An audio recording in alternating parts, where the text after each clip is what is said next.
नमस्कार, मैं हूं प्रवीण दुबे। किसी शायर की क्या खूब कही गई एक नज्म है कि हमारी ओर से कोई गवाही नहीं देता और चिल्लाना भी हमारा सुनाई नहीं देता।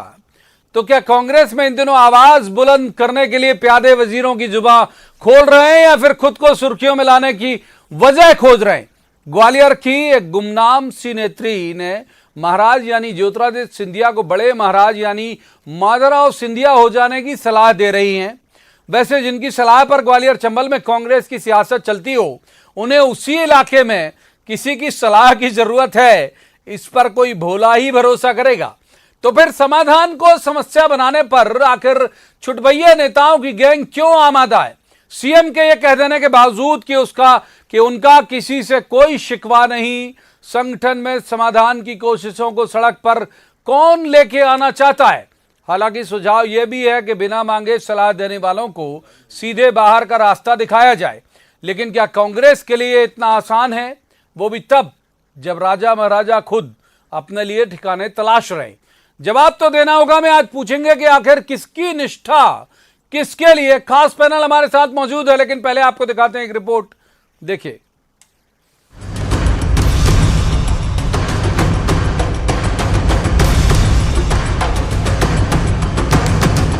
कांग्रेस पार्टी में कौन कहां जाएगा और क्या करेगा, ये करने वाले के अलावा सब तय कर रहे हैं।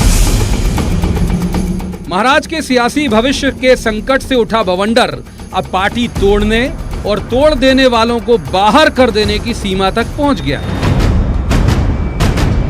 यह हालांकि ना तो भयावह दिखता है और ना ही टिकाऊ। यदि इसे कुछ समय के लिए संकट मान भी लिया जाए तो संकट का सेंटर पॉइंट फिलहाल ग्वालियर है और महाराज को सलाह ये कि सियासी भविष्य का सूरज अतीत के उगते सूरज से ही अब चमक सकता है। आज भी अगर आप ये सर्वे कराएंगे तो सभी ये चाहेंगे कि हमारे महाराज एक नई पार्टी बनाए। जो हमारे बड़े महाराज थे माधवराव सिंधिया जी, उनकी जो पार्टी थी उगता सूरज, उसको हम लोग उनसे फिर से एक निवेदन करेंगे कि आप उस पार्टी को जीवित करें, पुनः जीवित करें और उस पर आप एक अपनी पार्टी आप देखें किस तरह से लाखों कार्यकर्ता उनके साथ खड़ा होता है। उसमें 15 साल बाद सत्ता पाने के लायक बनी पार्टी में साल भर बाद ही नई पार्टी बनाने के सुर उठे, तो क्या ये यूं ही उठे हैं या फिर इन प्यादों के पीछे वजीर को बचाने की पहले से तय कोई चाल है? दबाव की राजनीति करने वाले शायद नहीं जानते कि रबर को वहीं तक खींचा जाना चाहिए जब तक उसकी इलास्टिसिटी बनी रहे। खैर,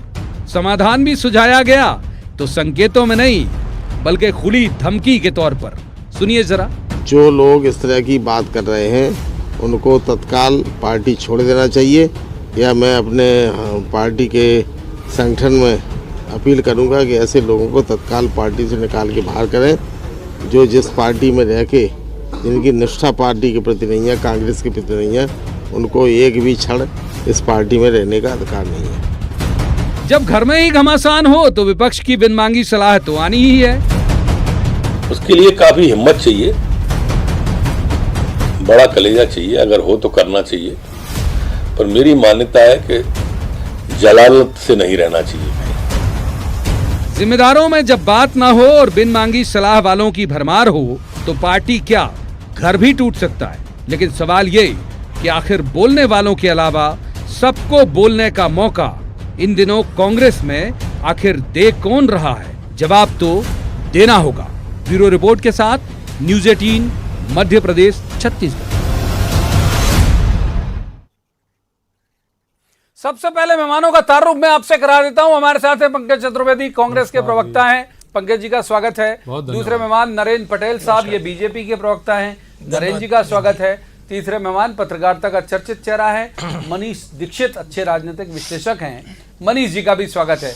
पंकज चतुर्वेदी साहब, ये कौन लोग हैं जो तय कर रहे हैं कि मतलब अगर मैं एक लाइन में कहूं तो चाय से ज्यादा केतलियां क्यों गर्म है? सर देखिए प्रवीण जी, वो बहन जी जो आपकी स्क्रीन पर आई उनके प्रति पूरे सम्मान के साथ कि मैं भी उनको नहीं जानता कि वो कौन है। हमने भी कहा कि गुमनाम। मैंने इसीलिए कहा था, मुझे तो बहुत आश्चर्य हुआ कि उन बहन जी का जो पॉलिटिकल पब्लिसिटी का मोटिव था वो आप मीडिया के मित्रों ने सार्थक कर दिया। और वही उद्देश्य था, आपने स्वयं अपने पैकेज में भी कहा कि लोकप्रियता, सस्ती लोकप्रियता का उद्देश्य था। और मैं जो डॉक्टर गोविंद सिंह जी ने कहा उस बात से पूर्णतः सहमत हूँ कि ऐसे लोग जो कांग्रेस पार्टी में का होने की दावा करते हुए यदि कांग्रेस पार्टी के बिखराव की बात करते हैं तो उनकी जगह कांग्रेस पार्टी में नहीं होना चाहिए। और मैंने भी दिन में मीडिया के अन्य मित्रों से कहा कि ऐसे लोगों के खिलाफ कड़ी कार्रवाई होनी चाहिए। सिंधिया जी और कमलनाथ जी जैसे बड़े कद और पद के दोनों राजनेता स्पष्ट तौर पर इस बात का खंडन कर चुके हैं। कल मुख्यमंत्री जी ने स्वयं मुख्यमंत्री